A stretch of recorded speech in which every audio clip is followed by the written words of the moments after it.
Tiga pemain naturalisasi proyeksi Piala Dunia U20 diharapkan tetap menjadi warga negara Indonesia, WNI.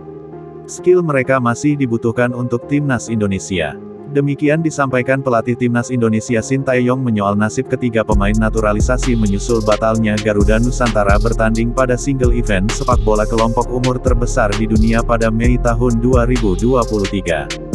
PSSI diketahui melakukan naturalisasi kepada tiga pemain asing yang diproyeksikan menuju Piala Dunia U20. Mereka ialah Justin Hubner, Rafael Stuik, dan Ivar Jenner.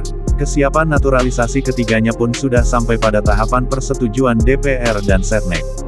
Mereka hanya butuh beberapa tahapan lagi, termasuk salah satunya ucap sumpah sebagai warga negara Indonesia, WNI. Sayangnya, di tengah proses tersebut, FIFA justru mencopot status tuan rumah Indonesia untuk Piala Dunia U20 2023. Keputusan itu secara resmi diumumkan FIFA pada Rabu, tanggal 29 Maret tahun 2023. Usai, Ketua Umum PSSI Erick Thohir menyambangi FIFA secara langsung ke Qatar. Selain itu, Timnas Indonesia U20 secara resmi telah dibubarkan per hari ini. Kondisi ini pun membuat pertanyaan bagaimana nasib ketiga pemain naturalisasi tersebut, terlebih proses naturalisasi pemain dikebut agar bisa main di Piala Dunia pada Mei mendatang.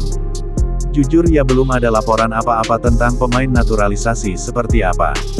Ya, tapi saya berharap tiga pemain ini tetap jadi warga negara Indonesia, WNI, untuk memperkuat skuad timnas Indonesia, kata Sintayong kepada pewarta di SUGBK, pada Sabtu, tanggal 1 April tahun 2023.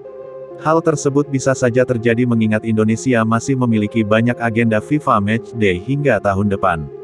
Setelah melawan Burundi pada bulan lalu, Indonesia direncanakan akan menghadapi Palestina pada Juni mendatang, dan November tahun 2023 untuk laga uji coba internasional lainnya.